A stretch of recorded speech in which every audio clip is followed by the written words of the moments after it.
So the exploration I want to do with you today is around our fascial system, how helping it, addressing it, understanding it on a deeper level can help you to deal with anxiety and stress.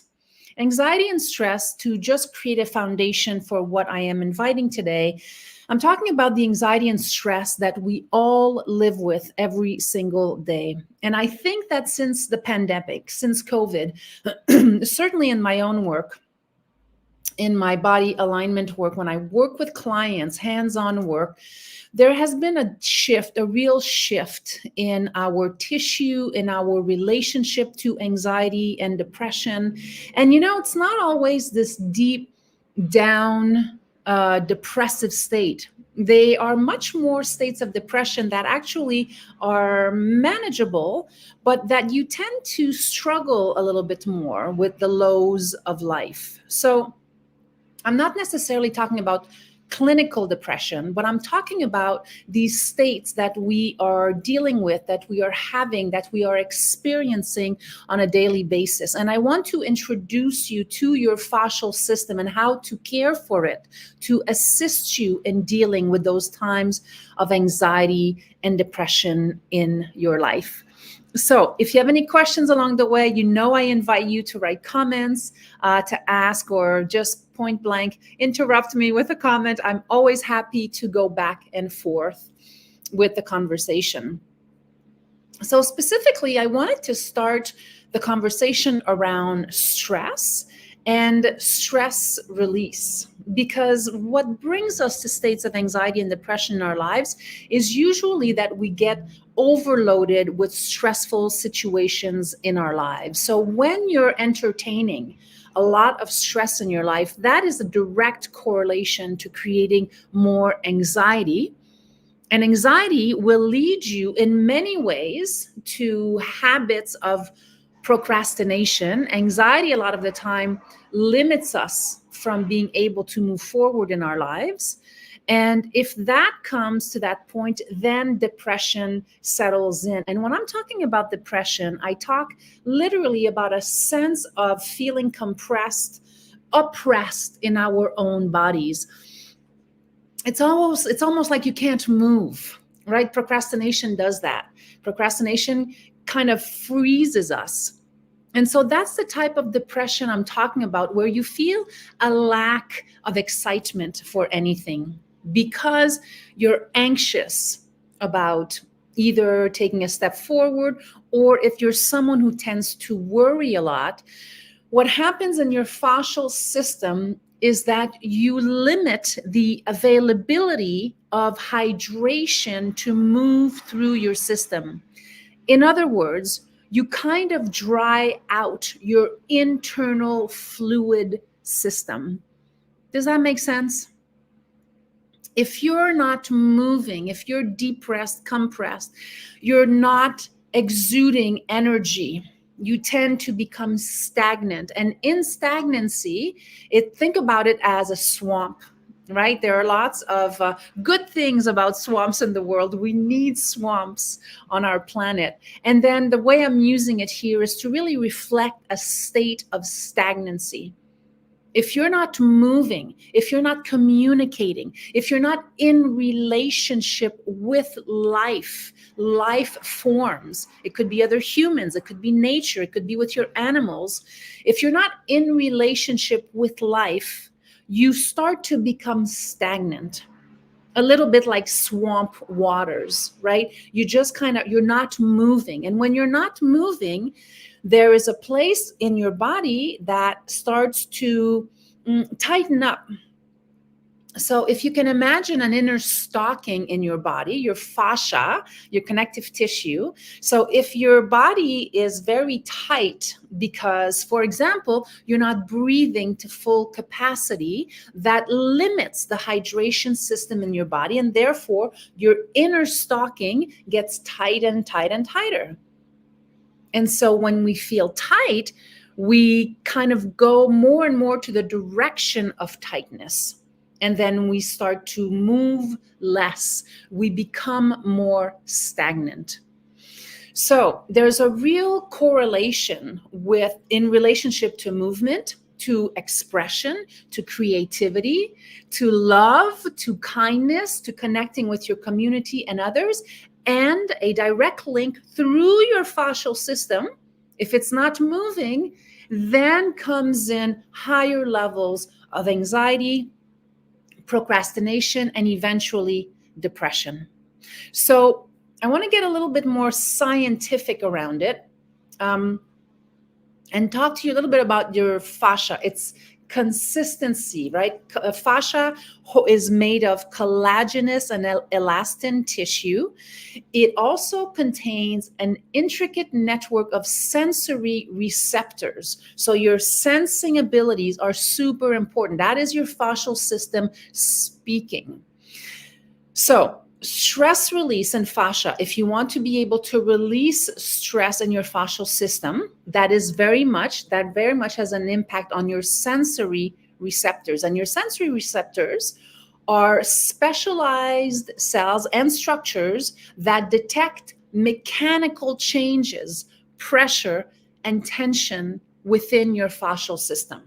So can you make the link now between non-movement, non-hydration in your human systems, and in this case, your fascial system, and starting to feel a little bit out of connection with the environment around you? So your sensory receptors are like tentacles. They're tentacular, and they're right here at the very top of your skin. They move through your body. Your fascial system moves through the body, throughout your entire body, on different layers of your body, and surround these really important organs inside of your body. So your sensory receptors are those cells that can detect. They detect mechanical changes, how the mechanisms of your body moves. Pressure, if you're feeling pressure in your body, if you're feeling tight in your body. You know, when you wake up in the morning, it's nice to have a big stretch so that you can start to actually release and activate fluidity through your system. So your sensory receptors are really important because they convey information about your body's position, your movement, and discomfort. So in order to be in touch with your sensory receptors, we want to release stress in the body. Releasing stress in the body reduces pain in the body. And I correlate anxiety and depression to pain. It's a different type of pain. It's a pain that is a little bit more in its own sack. It doesn't always feel as pain, but it is definitely pain. So if you're struggling with anxiety and depression, you want to really think about how these sensory receptors will assist you in releasing not just pain, but stress. And how might you activate those sensory receptors? Well, by moving, right? Sensory, you're feeling, you're sensing. So fascia now contains these receptors, the sensory receptors, and they're called nociceptors. Nociceptors, Nociceptors. Sensory receptors are called nociceptors, and nociceptors are responsible for detecting pain and discomfort in your body. So chronic stress, if you're someone who experiences chronic stress, that of course leads to muscle tension, fascial restrictions, adhesions, we also call them adhesions, and of course that triggers your nociceptors, which induces more pain. I want to talk a little bit about the restrictions I just mentioned. So in the body, through your fascial system, when you start to feel pain in your body, it can also be because there are adhesions that start to to develop inside of your body due to a lack of movement.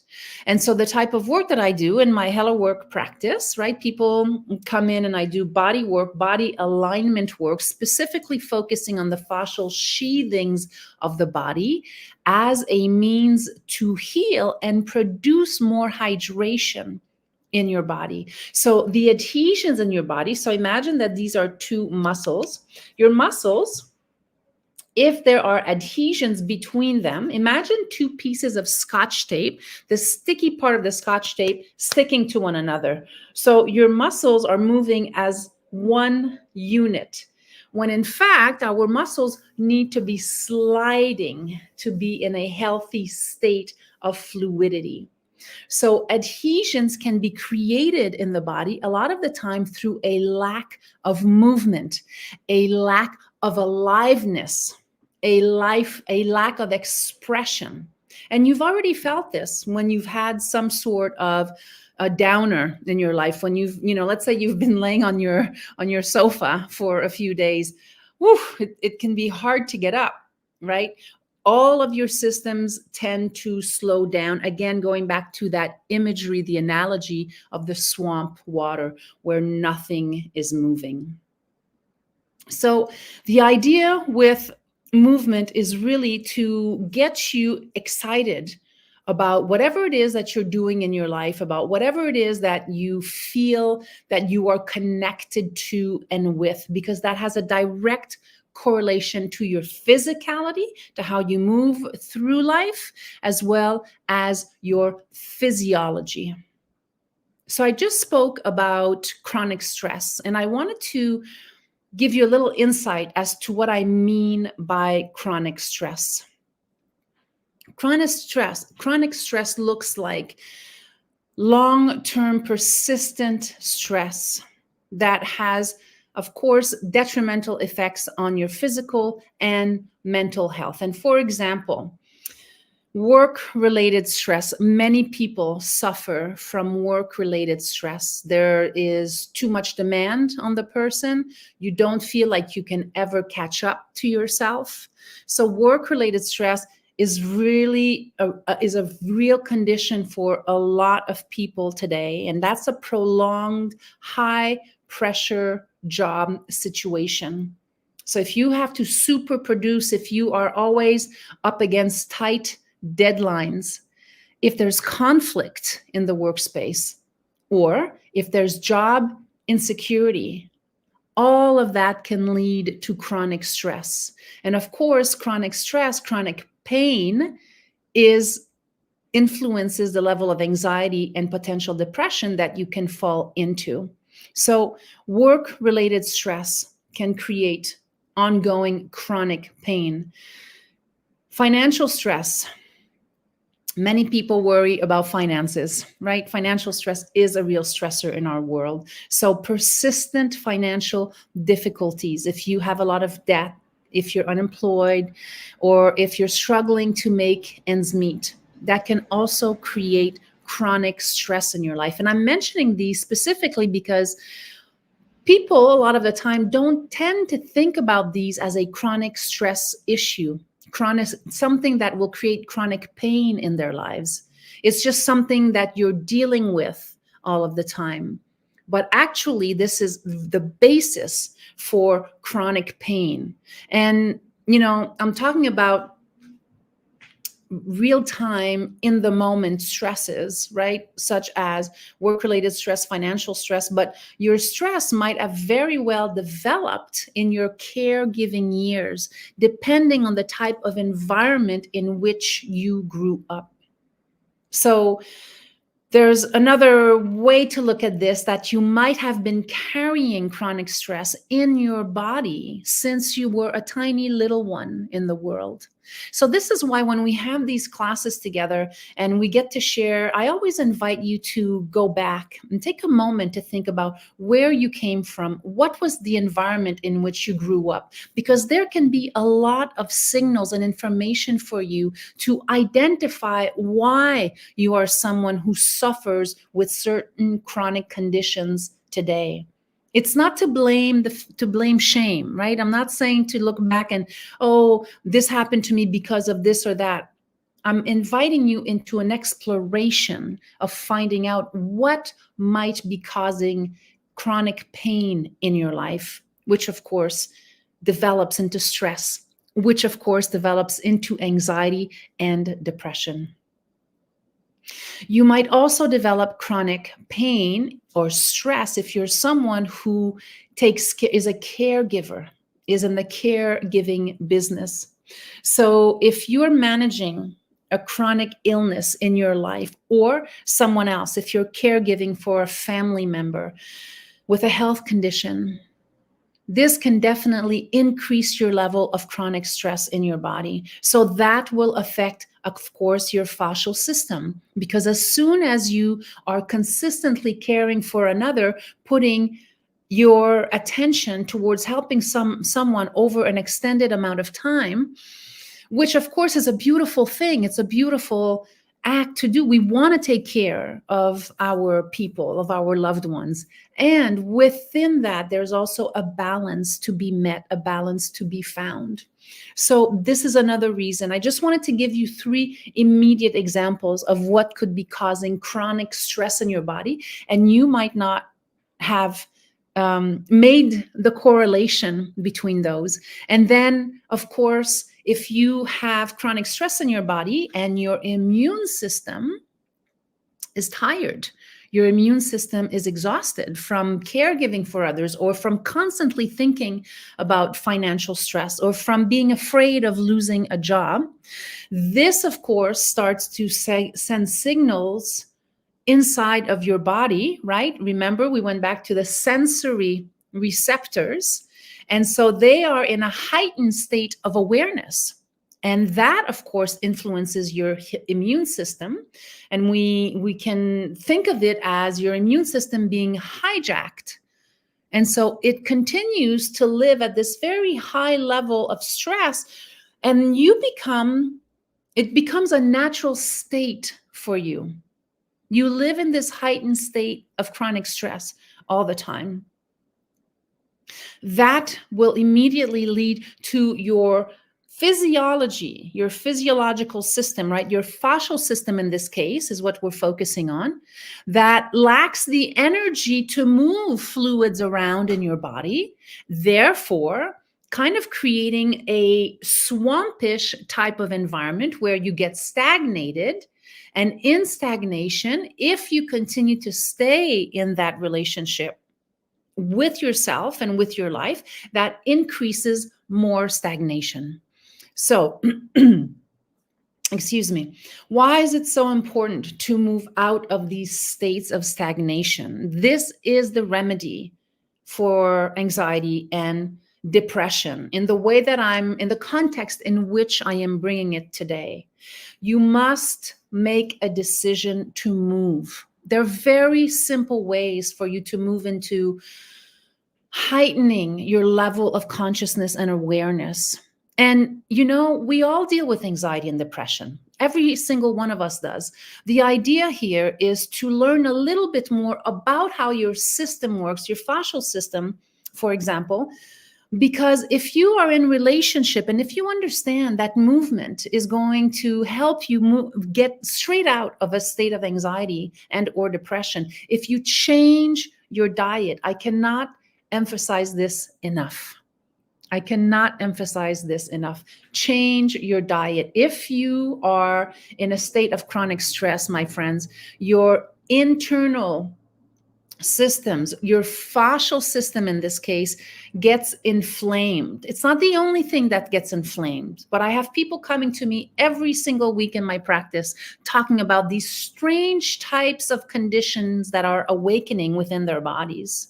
The most recent one was a patient that came to me who has been dealing with phlegm in his body and severe coughing that he hasn't been able to deal with for a year because he's gone to all of the specialists and no one can find anything in his system that would explain this.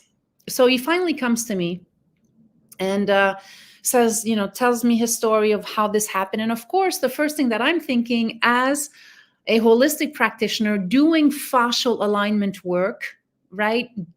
Diving deeper into the foundations of how to keep us healthy and avoid chronic pain and stress. The number one question I ask is, how is your nutrition? Oh, says he, I'm I'm pretty good. I eat pretty well. And so as I dig a little bit further and I ask deeper questions, it turns out that we are definitely a regular meat eater. We consume alcohol on an almost daily basis. There's the regular level of vegetables and maybe potatoes and salad on the plate. But overall, that is considered for this person a healthy diet. And what I'm suggesting is that if you are in a state where you're suffering, you're developing chronic stress tendencies, such as anxiety and depression, the first thing you want to look at is your nutrition. And what I'm sharing with you here is very serious to really consider if you're having any type of ailment in your body, any type of potential inflammation in your system, which has become more of an environmental problem. So we have a lot of processed foods, especially in the United States. The type of foods that we eat already, there's a lot of issues, even with our organic fresh food, because we are, of course, in relationship to this transformation with planet Earth, which is affecting the quality of our food, right? There's a lot going on. But if you're suffering from inflammation in your body, immediately look at your nutrition. See if you can eliminate all types of dairy in your diet, all types of wheat in your diet, all meats in your diet. Reduce alcohol and coffee 100%. And to have the courage to try this, because I know when I say it to my patients and clients, they think, Anne-Marie, that's crazy. I have to cut out everything. And I'll say, yes, we'll do it for 90 days. And then the question always is, well, can I go back to my original diet after 90 days? And my answer is no. We can have moments of eating and drinking things outside of a plant-based diet. I'm not against meat per se, although I think that it's much healthier to focus on a plant-based diet and to become creative with our relationship with food. Because in that creativity, in engaging with creating delicious foods for ourselves, that is a product of self-care. When we take the time to care for ourselves, we automatically reduce anxiety and potential depression in our environment. There are so many levels of this, which begin at the very foundation: your sleep, your nutrition, your relationships, your relationship with your environment. These are the foundations to you getting into creating more of a flow, a fluidity within your body, stretching, relaxing, reading, meditating, being in nature. We always come back to the foundationals. And as you learn a little bit more about how this fascial system works, you will realize that you have a lot more tools in your hands than you could have imagined. So for people who are dealing with chronic stress or chronic fatigue syndrome, this is another big one, CFS. A lot of people today in my practice also suffer from chronic fatigue syndrome. And that can be a little bit more intricate in terms of identifying its source or where it came from. And there are ways, of course, to deal with CFS. The first way to deal with chronic fatigue syndrome is to develop a heart of compassion, is to really be able to hold space for people in your life who might be dealing with this, or maybe you're dealing with this.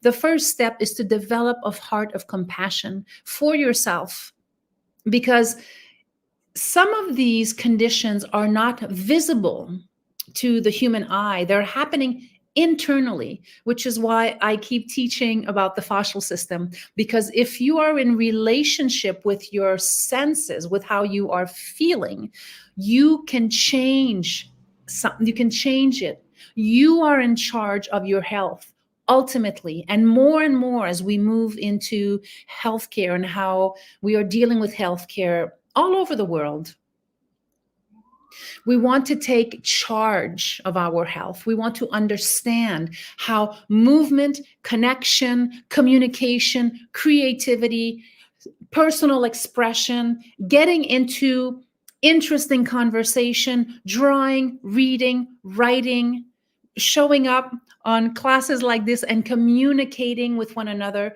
This is what will start to shift your relationship with your life. I am inviting you into exploring a different potentiality for a lifestyle. So, my friends, I hope that this is making sense. So essentially, your fascial system, as you nurture it, as you do more stretching exercises, I'm not going to get into stretching today, but I will do a specific video, a specific class on fascial stretching, how you can start to release any type of shoulder pain, migraines, facial problems, TMJ, all of these conditions that really come from stress, and for a lot of us, chronic stress that has not yet been diagnosed. It all comes back to sensory receptors that live in your fascial system, to pay attention to how you are feeling, to pay attention to the type of foods that you're eating and how they make you feel. All right.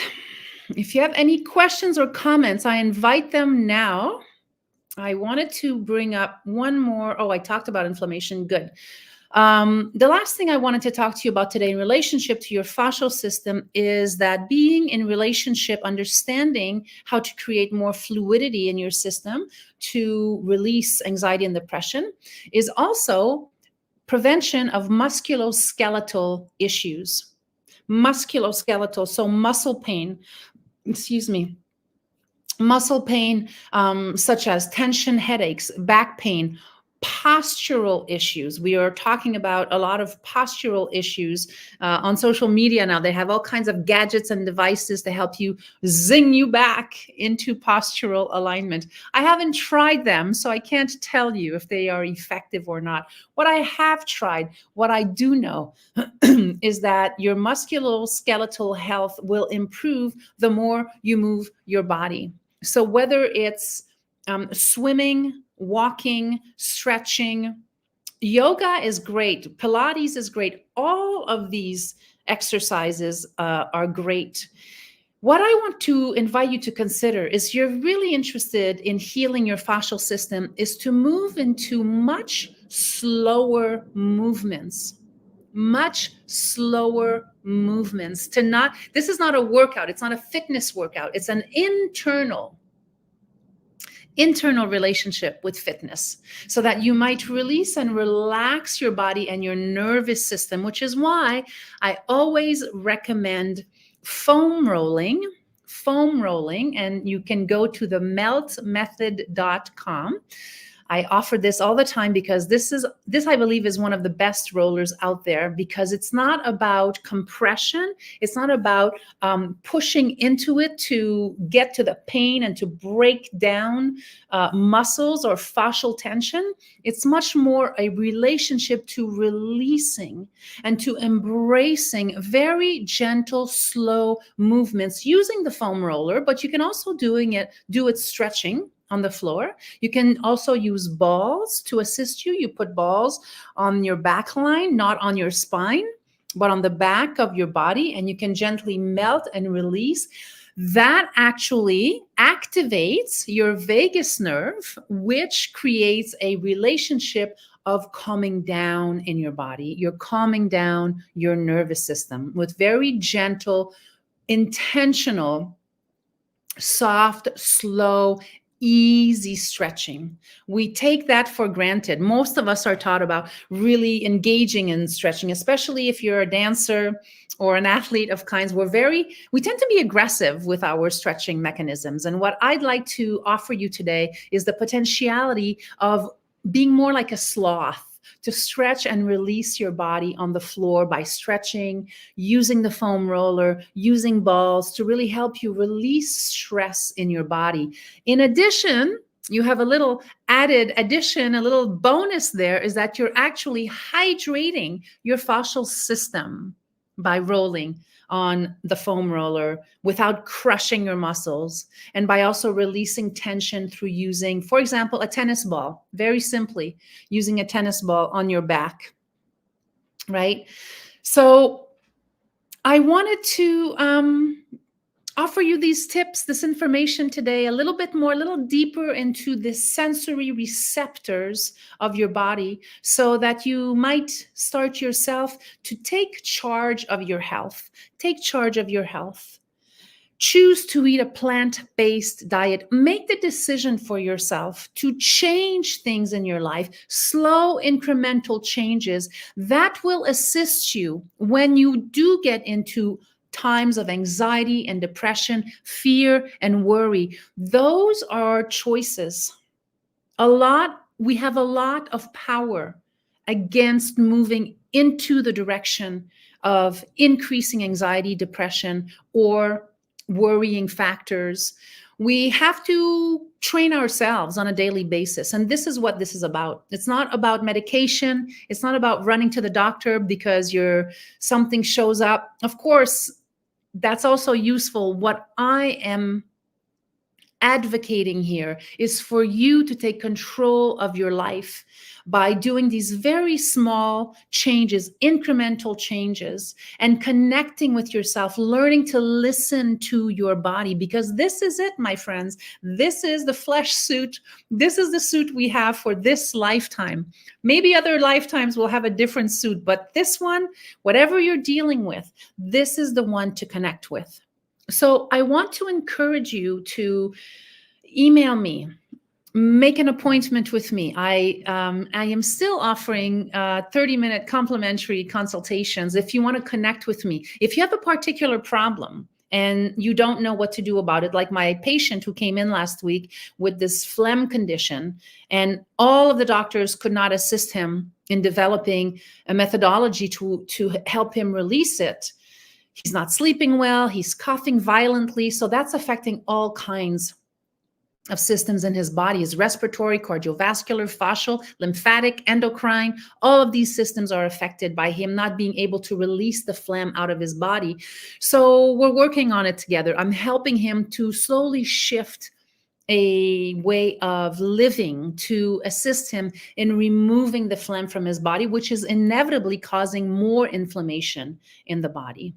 So if you have a condition, you don't know what to do, if you tend to be anxious, if you are someone who has a disposition toward depression, don't hesitate. Reach out. I'm here to assist you. You can leave comments here.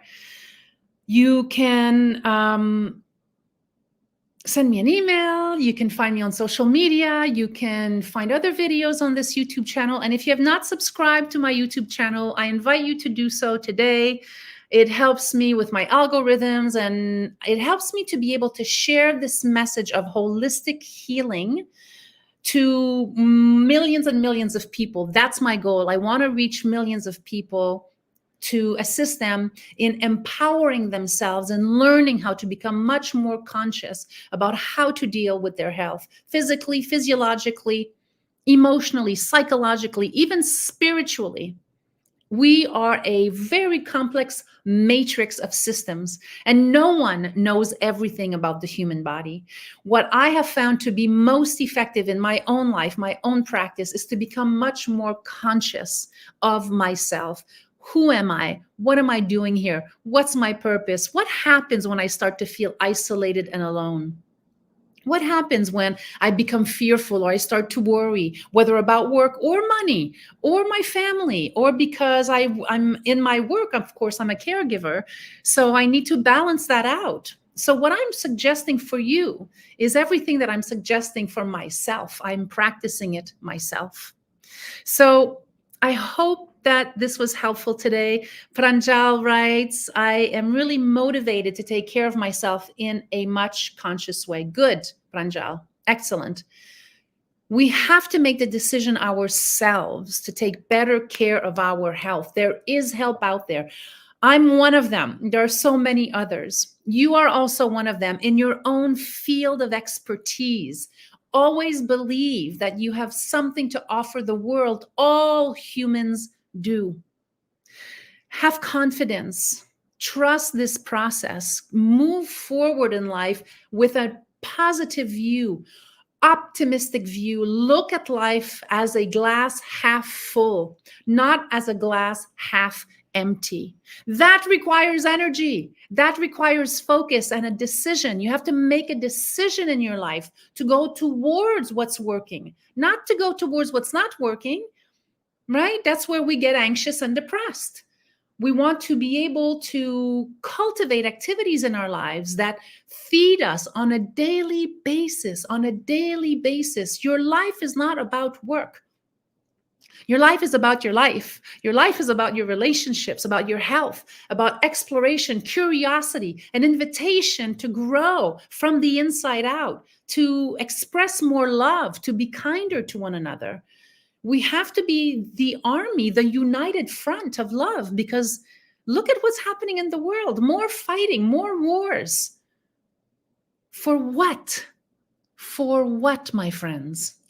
For money, for political views, for historical battles that don't seem to end. We have to become more tolerant.